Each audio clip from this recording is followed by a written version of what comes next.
Hello viewers, welcome back to my channel. কেমন আছেন? আশা করি ভালোই আছেন। আজকে মাছটা দেখতে পাচ্ছেন, এই মাছটার নাম আমি বলবো না, মা বলবে। এটা আমরা পাবদা মাছ বলি। ঠিক আছে, আপনারা কি বলেন সেটা কমেন্টে জানাবেন। এটা আমরা পাবদা মাছ বলি। এবার কেটে নেবো মাছগুলো।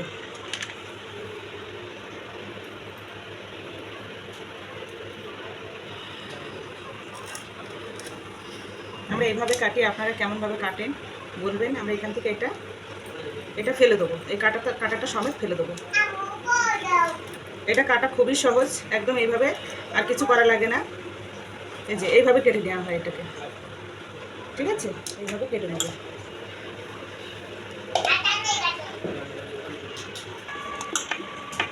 দেখুন মাছটা কাটা হয়ে গেছে, খুব সহজই ছিল এই মাছটা কাটা। ভালোভাবে ধুয়ে নেবো, যেমন একটু ঘষে নিতে হবে, কারণ এর গায়ে কালো কালো দাগ আছে। এটা ঘষলে এইভাবে কালো দাগটা চলে যাবে। আমরা এটা শিলে ঘষে নেবো, আপনাদের বাড়িতে কিছু ঘষা থাকলে ওটাই ঘষে নেবেন। কিন্তু পাবদা মাছে এটা ঘষে দেখবেন পুরো সাদা হয়ে গেছে, পরিষ্কার হয়ে যাবে মাছটা, খুব সুন্দর হয়ে যাবে। পুরো এই যে কালোপানা এই যেটা আছে, এই যে এটা পুরো চলে যাবে। অনেকে হয়তো এটা জানে না। অনেকে জানে না হয়তো এইভাবে ধুতে হয়। এরকম পুরো সাদা হয়ে গেছে, দেখুন, দেখছেন? দেখাচ্ছি, এই দেখুন, দেখুন, এটা দেখুন আর এটা দেখুন, সাদা। হ্যাঁ, পুরো পরিষ্কার হয়ে গেছে। এইভাবে এবার আমরা এক এক করে ঘষে নেবো এগুলোকে। ঘষে ঘষে ধুয়ে নেবো। বেশি ঘষা লাগবে না, একটু ঘষলেই পুরো পরিষ্কার হয়ে যাবে। বেশি ঘষলে ছাল চামড়া পুরোই উঠে যাবে। এই যে এইভাবে ঘষে ঘষে ধুয়ে নেবো। ঘষা হয়ে গেছে, এবার আমরা ধুয়ে নিচ্ছি ভালোভাবে। দেখুন পরিষ্কার হয়ে গেছে, পুরো পুরো সাদা হয়ে গেছে, পুরো সাদা হয়ে গেছে। দেখুন এইভাবে ঘষে ধুয়ে নেবেন একদম। এখন ধোয়া হয়ে গেছে ভালোভাবে। দেখছেন সাদা হয়ে গেছে, পুরো পরিষ্কার হয়ে গেছে। মাছটা ভালো করে ধোয়া হয়ে গেছে। এবার লবণ আর হলুদ মাখিয়ে নেবো মাছটা। পরিমাণ মতন লবণ হলুদ দিয়ে দেবো, দিয়ে মাখিয়ে নেবো। এটা এইভাবে মাখিয়ে রাখবো, তারপরে মাছগুলো ভেজে নেবো। টমেটোগুলো এইভাবে ঠিক কেটে নেবো, কাটা হয়ে গেছে, পাতলা পাতলা করে কাটবেন। তারপরে এবার আলুগুলো কেটে নেবো। এবারে আলুগুলো কেটে নেবো এরকম পিস পিস করে, দেখে নিন। একদম পাতলা পাতলা কাটবো, যার মানে টকের মধ্যে দিলে আলু অনেক সময় শক্ত থাকবে, ওই জন্য পাতলা পাতলা করে কাটবো। মোটা মোটা কাটলে সিদ্ধ হবে না। মিডিয়াম সাইজে 4টে আলু নিয়েছি। পুরো সবজি কাটা হয়ে গেছে, এইভাবে আপনারাও কেটে নেবেন। পাবদা মাছের টকের জন্যে মশলা: জিরে, সর্ষে, 2 রকম সর্ষে মিক্স আছে, হলুদ আর লাল। আর দেবো শুকনো লঙ্কা, কাঁচা লঙ্কা দিয়ে এটা মিক্সিতে পিষে নেব।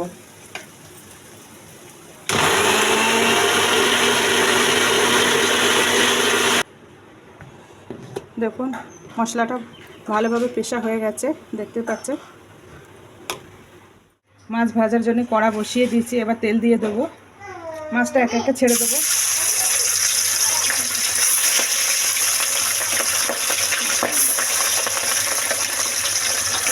ব্যাস, এক পিঠ ভাজা হয়ে গেছে, আর এক পিঠ উল্টিয়ে দেবো।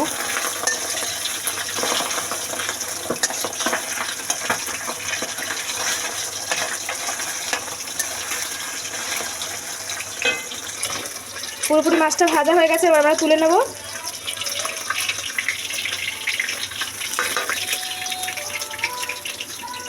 দেখুন বন্ধুরা, মাছগুলো লাল লাল করে ভেজে নিয়েছি। এবার কড়াইতে যে তেল আছে ওই তেলের মধ্যে আলুগুলো ভেজে নেবো।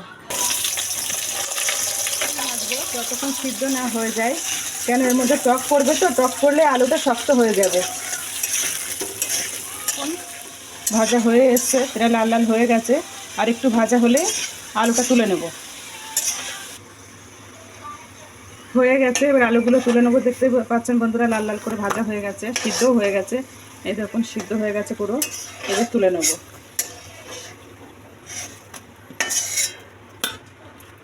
যে তেলটা আছে ওই তেলটার মধ্যে, এটার মধ্যে মশলা আছে সর্ষে, জিরে, শুকনো কাঁচা লঙ্কা, এটার পেস্টটা দিয়ে দেবো।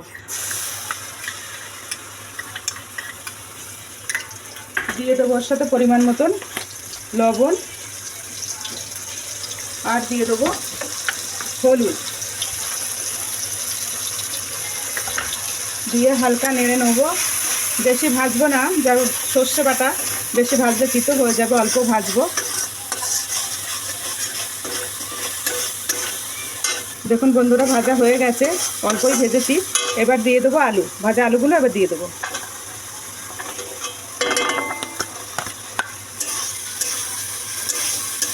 একটু নেড়ে নেবো, তারপরে দিয়ে দেবো টমেটো।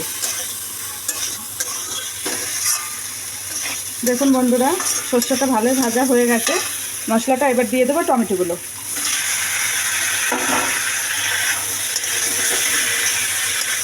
আলু পুরো সিদ্ধ হয়ে গেছে, তারপরে টমেটো দিয়েছি, নাহলে টমেটোটা যদি পড়ে যায় আগে আলুগুলো আর সিদ্ধ হবে না। এই কারণে সবসময় আলুগুলো ভালো মতন ভেজে নেবেন, তারপরে টমেটো দেবেন, কেননা টমেটো দিলে শক্ত হয়ে যাবে আলুগুলো।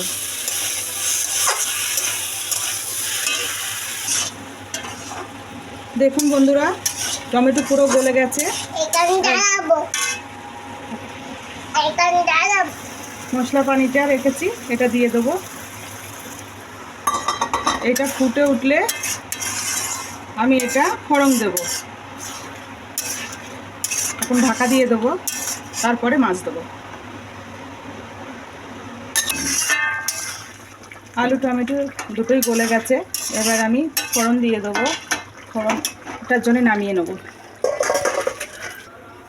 ফোড়নের জন্য কড়া গরম হয়ে গেছে, এবার সর্ষের তেল দিয়ে দেবো। অল্প তেল দেবো, তেল আগে দেওয়া ছিল। এবার ফোড়নে দেবো, তেল গরম হয়ে গেছে, দিয়ে দেবো জিরে, আর দিয়ে দেবো 4-5 কোয়া রসুন। অনেকে ভাববেন যে টকে রসুন যায়, এইভাবে একবার খেয়ে দেখবেন, খুব ভালো লাগবে। অনেকে 5 ফোড়ন দেয়, কিন্তু আমি রসুন দেবো।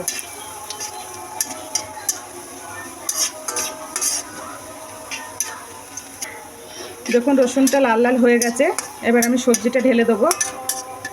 বেশি একদম লাল লাল পুরো পুরো করবো না।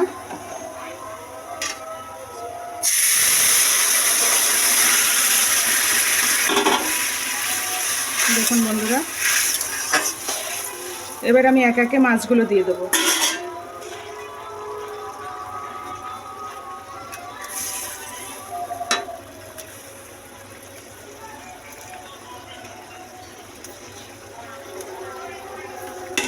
একটু ফুটে উঠলেই নামিয়ে নেব। আর এর মধ্যে দেবো একটু লেবুর রস, পাতি লেবুর রস, একটা লেবুর রস দেবো। তেঁতুল ইস্তেমাল করবো না, কারণ সবাই খেতে পারে না তেঁতুল, এই জন্য দিয়ে দেবো লেবুর রস। দেখতে পাচ্ছেন বন্ধুরা একটা লেবু চিপে রেখেছি, একটা লেবুর রস উপর থেকে দিয়ে দেবো। আপনারা চাইলে তেঁতুলও দিতে পারেন।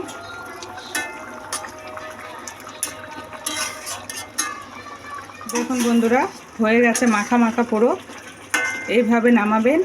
আমার হয়ে গেছে, আমি নামিয়ে নেব।